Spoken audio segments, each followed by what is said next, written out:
بسم اللہ الرحمن الرحیم۔ حضرت سلیمان بن اکوع کی غار پر دوڑ۔ غار مدینہ طیبہ سے 4-5 میل پر ایک آبادی تھی۔ وہاں حضور کے کچھ اونٹ چرا کرتے تھے۔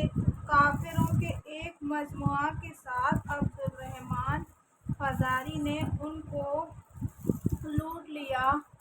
جو صاحب چراتے تھے ان کو قتل کر دیا اور اونٹوں کو لے کر چل دیے۔ یہ لوگ گھوڑوں پر سوار تھے اور ہتھیار لگائے ہوئے تھے۔ اتفاقاً حضرت سلیمان بن اکوع صبح کے وقت پیدل تیر کمان لیے ہوئے غار کی طرف چلے جا رہے تھے کہ اچانک ان لڑیوں پر نگاہ پڑی۔ بچے تھے، دوڑتے بہت تھے۔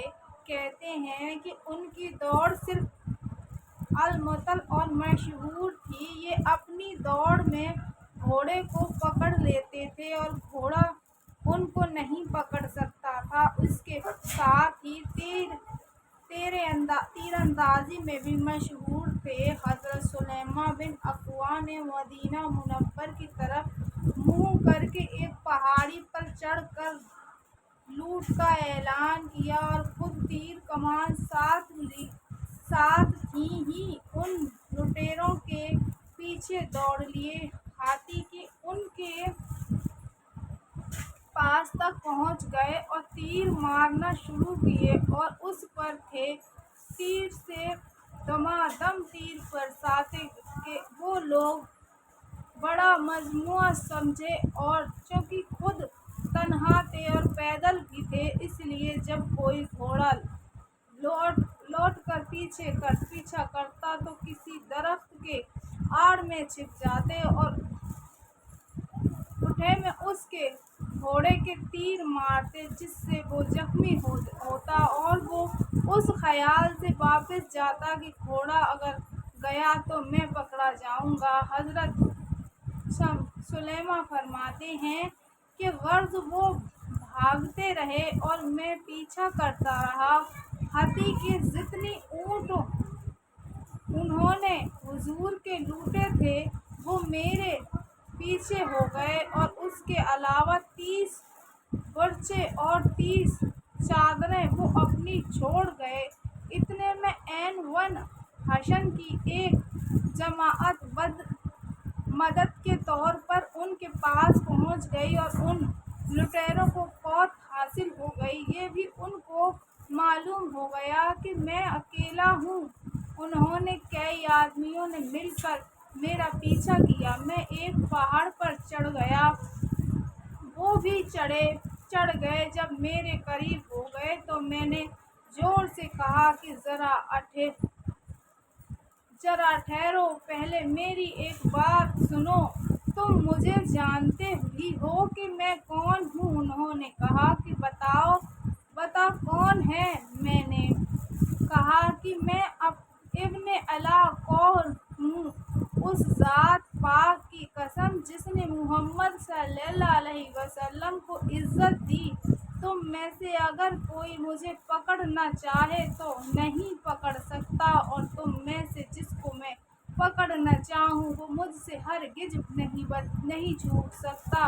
ان کے متعلق چونکہ عام طور سے یہ شہرت تھی کہ بہت زیادہ دوڑتے ہیں، ہاتھی کے مروی گھوڑا بھی ان کا مقابلہ نہیں کر سکتا، اس لیے یہ دعویٰ کچھ عجیب نہیں تھا۔ سلیمان کہتے ہیں کہ میں اسی طرح ان سے بات چیت کرتا رہا اور میرا مقصد یہ تھا کہ ان لوگوں کے پاس تو مدد پہنچ گئی، یہ مسلمانوں کی طرف سے میری مدد بھی آ جائے کہ میں بھی مدینہ میں اعلان کر کے آیا تھا۔ غرض ان سے اسی طرح میں بات کرتا رہا اور دو درختوں کے درمیان سے مدینہ منورہ کی طرف غور سے دیکھتا تھا کہ مجھے ایک جماعت گھوڑے سوار کی دوڑ کر آتی ہوئی نظر آئی۔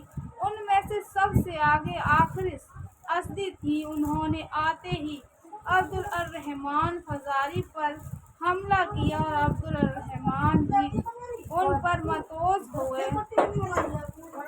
انہوں نے عبدالرحمن کو گھوڑے پر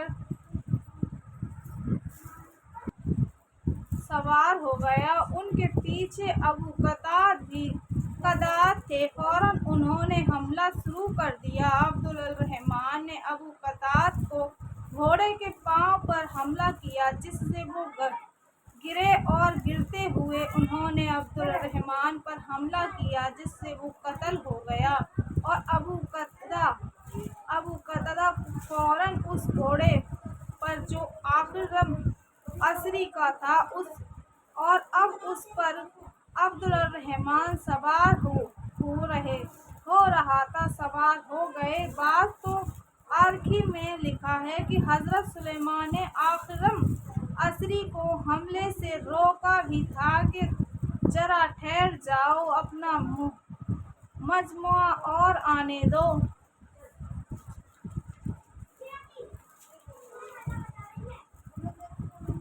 مگر انہوں نے فرمایا کہ مجھے شہید ہونے دو۔ کہتے ہیں کہ مسلمانوں میں صرف یہی شہید ہوئے اور کفار کے بہت سے آدمی اس لڑائی میں مارے گئے۔ اس کے بعد بڑا مجموعہ مسلمانوں کے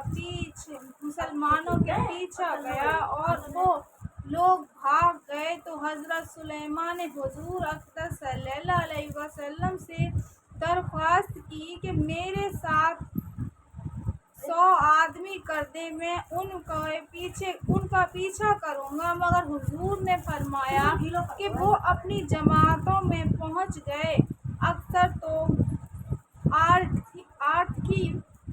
سے معلوم ہوتا ہے کہ حضرت سلیمان کی عمر اس وقت 12 یا 13 برس کی تھی۔ 12-13 برس کے لڑکا گھوڑے سواروں کی ایک بڑی جماعت کو اس طرح بھگا دے کہ ہوش بہوش گم ہو جائے، جو